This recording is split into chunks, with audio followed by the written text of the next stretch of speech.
Welcome back to the show, everyone. So, here's the deal. When's the last time that you actually left a review in Steam and then changed it? And have you even had a developer respond to you? It's something that sometimes happens with indie games, sometimes totally reasonable, sometimes you do get the odd unhinged meltdown, which at least is always funny to watch. This time, though, it's Bethesda. Yes, because it turns out a viral post from a Fallout YouTuber called Juicehead has spotted Bethesda developer accounts on Steam actually responding to negative Starfield reviews, and this has kind of exploded across the internet. Because the thing is here, despite the poster's original confusion and the fact that this hasn't stopped besides getting media attention, this is actually becoming a bit of an industry trend, one that Bethesda is actually hopping on top of. Why is that? Well, it's because, as it turns out, Steam reviews are really damn important for your video game, just like today's sponsor is important for our bills. If you want to save money, access more content, and be more secure,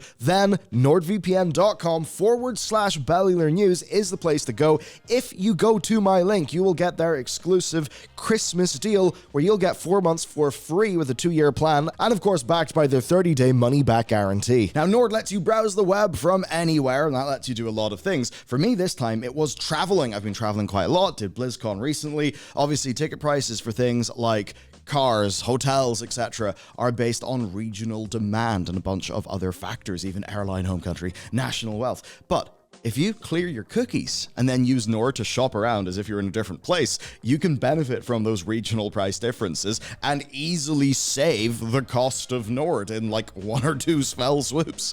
And that's what I did for my recent trips to the US. It's also handy VPNing back home to avoid things like triggering, website security. Of course, they keep you private, stop your ISP from snooping. They've got their fantastic threat protection service built in, new features like MeshNet, all in the app and browser extension that are super easy to use. And that is 4 bonus months for free with a 2-year plan at my link down below for Black Friday, nordvpn.com/Bellular News. Of course, be sure to use my link to support our team. And with that said, let's go. All right, thanks for checking out the sponsor. With that said then, so this Bethesda backfire. Now, every game gets negative reviews. It is a guaranteed thing. And the common wisdom, right, is that people will much sooner take the time to tell you that they don't really like your game than they will take the time to tell you that they really enjoyed something. It's just that normal negativity bias, because at the end of the day, you enjoy something, you're happy, you go on with your life. You don't enjoy something, you feel, okay, I've lost my time, I've lost my money. You now have that emotional fire to spur you forth to action, and that's why we do get the amazing thing that is Yelp reviews, and also Steam. Looking at the numbers, no game has ever achieved a 100% rating on Steam. Indeed, the highest rated game, rather surprisingly to me, is Portal 2, which is sitting with a rating of 97.71%. And the other games are fascinating. People Playground, Vampire Survivors, yeah, that's just how much people love it. Stardew Valley, and a newer contender in the form of Lethal Company, a game that, of course, has absolutely exploded.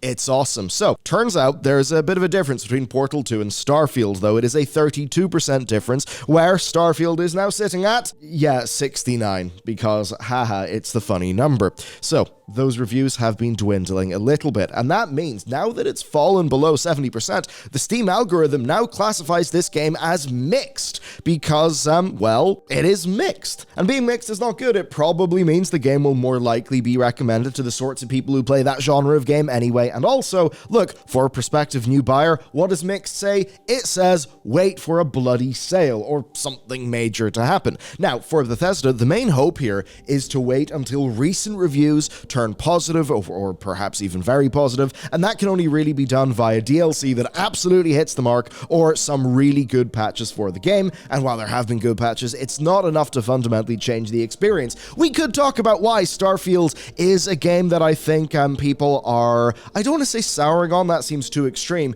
but people are becoming maybe more disappointed as they try to get more and more and more playtime out of Starfield versus, say, a game like Skyrim, which maybe people feel they could have played for a lot longer. And of course, with Starfield, obviously, mods are not there to kind of come in and save the day in their most full form because we don't have the creation kit yet. Now, the thing that's interesting here is Bethesda actually responding to their reviews. And of course, for reviews, we've got 3 main buckets. Number 1, funny reviews. Number 2, emotional disconnect people are not getting the thing that they were sort of expecting, be it quality, be it the type of game, and also technical issues. Now, that first one of funny memes, there is basically nothing you can do about that as a developer other than be a bit less memeable, which as it turns out is bloody hard.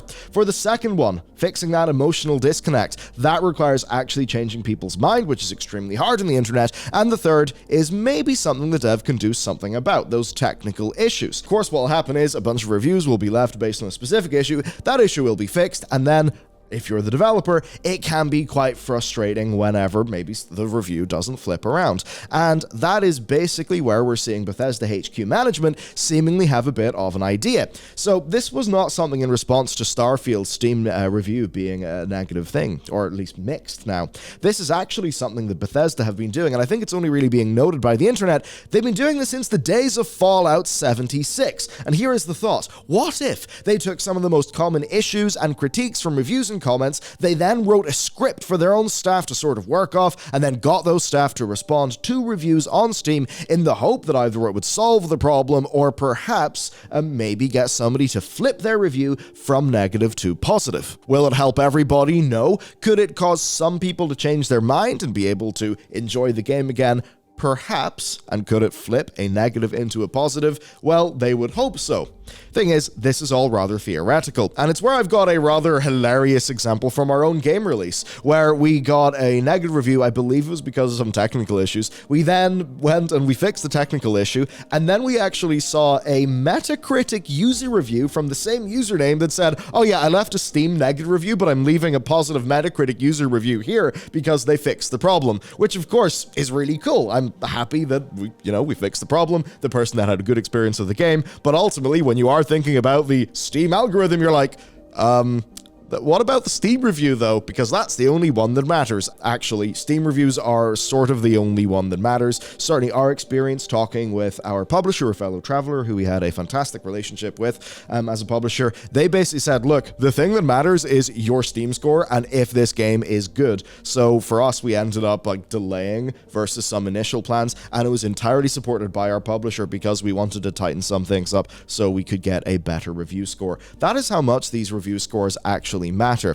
Now, for Bethesda, flipping enough reviews to actually make a difference could be a little bit of a challenge because currently they have 80,000 reviews and 24,000 of them are negative, which certainly means that for Bethesda to actually do something here, they need a policy that they can implement at scale, because it's not like one person is just going to sit down and write thousands and thousands and thousands of bespoke replies. And this is how we get these viral tweets where Bethesda appears to be telling people that the game isn't boring when you can stand on an empty planet, because that empty planet exists to give you a sense of scale and wonder. Now, in a way, there is a kernel of a good idea in here, maybe offering a fresh perspective to make people think, oh, this random part of a world isn't supposed to have anything on it, and that's what makes it all feel quite big and neat and interesting, and maybe that person will, I don't know, somehow start enjoying the game. A little bit of a tenuous prospect, isn't it? You could at least say that Bethesda having an avenue to explain directly to a customer,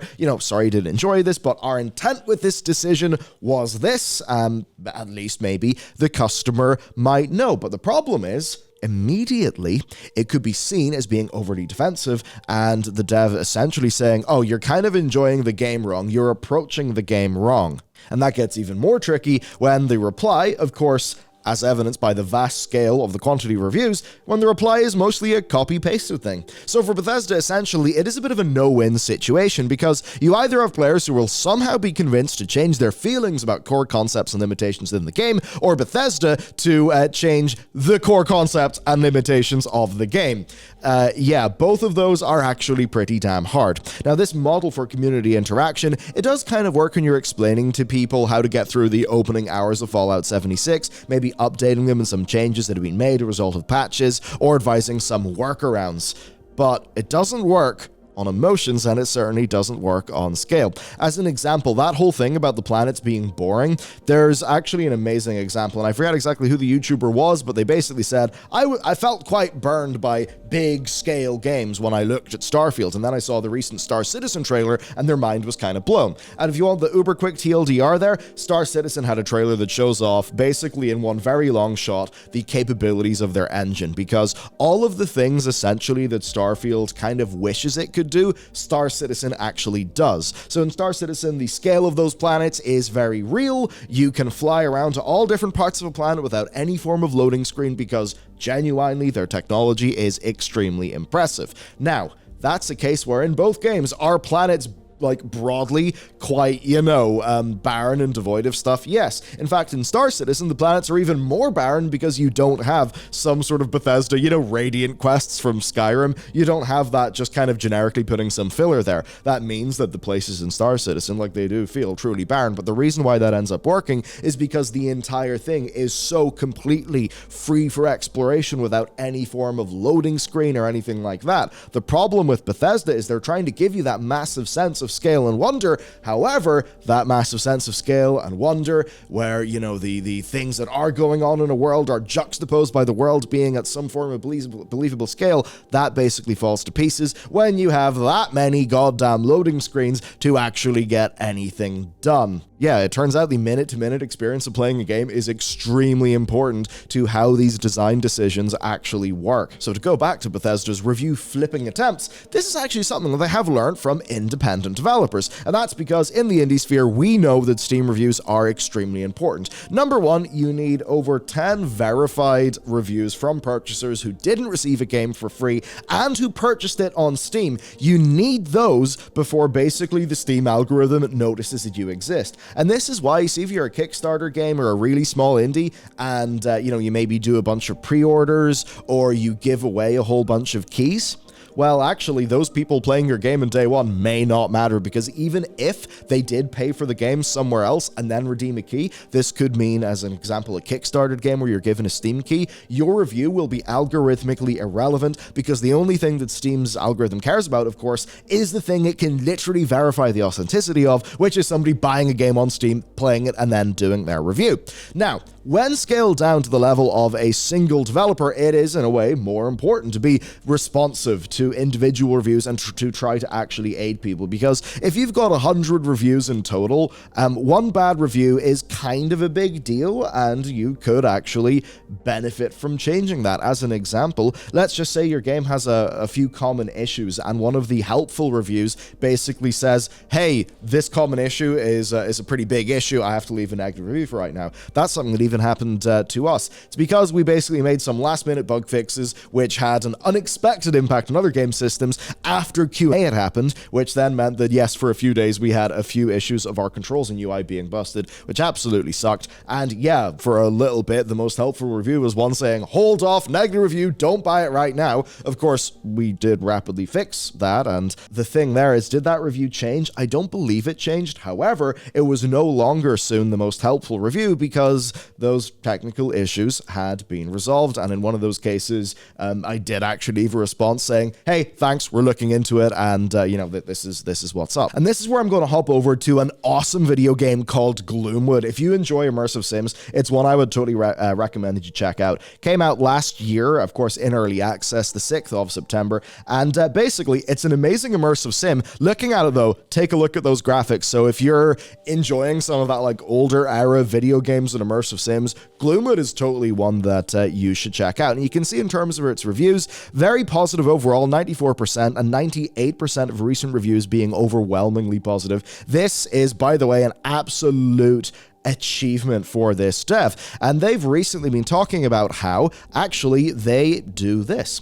Yep, we've been doing this for a few years now. A lot of people will flip their review if you reach out and let them know you're working on an issue or helping them resolve a bug. It makes a big difference when it comes to the algorithm, actually. For Gloomwood in particular, flipping reviews is kind of important because we're right at the edge of overwhelmingly positive, so one negative always pushes it out of what is the best-selling bracket, and often it's just someone like, I hit a bug, and then we're able to fix it. And that's something that's absolutely the case for us as well. And to try to get around some of this, one thing that we did is have a demo, because I would rather you try our game for free, decide you don't like it, and therefore don't buy it, and then don't have a bad time and leave a negative review, because that negative review won't be good, and the demo means people at zero cost can work out if a game is actually for them. That's why we have a demo, and that's why it's a fairly generous demo. And then as for our recent reviews, right now, we're actually very lucky. 97% of 67 reviews were positive. Now, this basically is actually not enough literal reviews. I believe you need to have over 100 in the last 30 days to get overwhelming, even though 95% is the boundary for overwhelming. But certainly for a dev like them and also a dev like us,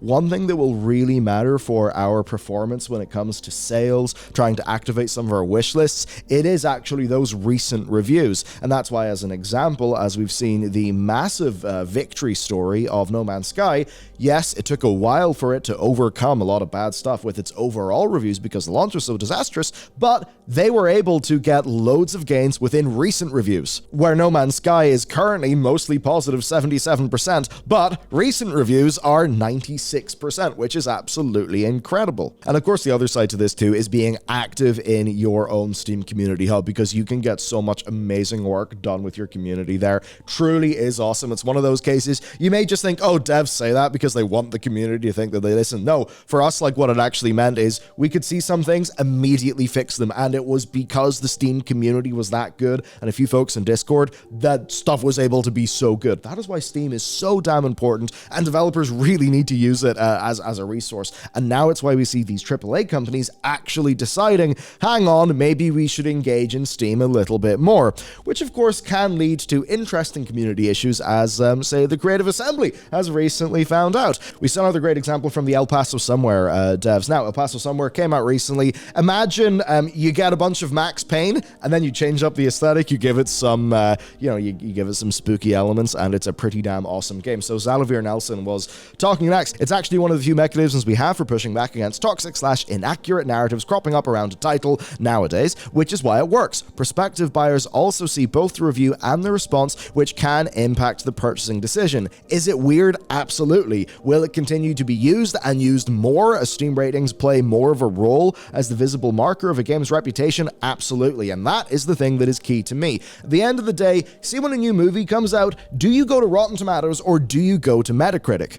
I would, by the way, recommend, do think about if you'd like the movie, but here's the point. Rotten Tomatoes, people don't go there to make sure, like, oh, this movie is a masterpiece, because Rotten Tomatoes is about positivity rate, right? Is it positive? Is it negative? A 3.5 out of 5 will count for as much as a 5 out of 5, whereas or Metacritic, whatever, one of those, it's actually based on review scores. And I think this kind of means that people less want to know that something is a certain level of quality. What they want to know is, on aggregate, is this a good or a bad? Is it worth my time or not? And that is basically why the Steam reviews are so important, because for most people, even if a game is mixed, but perhaps actually they might be on the positive side of mixed, it's too much of a risk to buy. So it's not that your 97% rating means that your game is a 97 out of 100 in quality. It means that it is very, very, very high chance that as a buyer, you will not have a bad time. From the buyer's perspective, it is about reducing risk. And that's why this is so important, as Alvier says as well,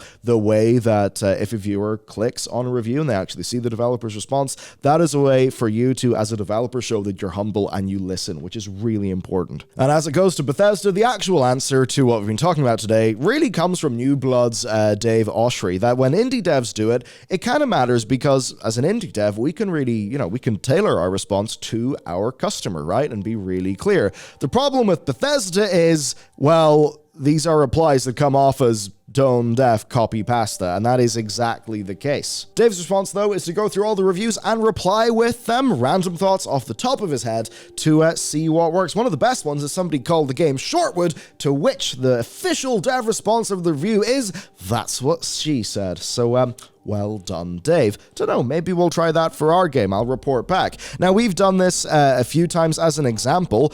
Here's one where you can see developer response here from us. We do have some expanded dialogue vignettes for the Corecast in the works. This is posted on the 20th of May, and I believe it was in July that we were able to ship that feature. Now, this is a really good example, though, of Well, that review still is not recommended, 8.7 hours played. Now, is this that user's fault? Because we did them. The person said that's awesome to hear. I wasn't aware of any more work actually being done in this game. I'll gladly update/change my review when that is being released. Of course, July came, it released, and the person did not change their review. Do I blame them for that? No. I mean, what, are you going to set a calendar reminder? Hey, please remind me when an update to a game ships where, so I can go and do the epilogues and then change my Steam review score. You're not going to just put that in your reminders, are you? So it's one of those things where, is the value there for us that the review flipped? No. Is the value that when people saw this at the time or maybe see it now, that the developers are being responsive?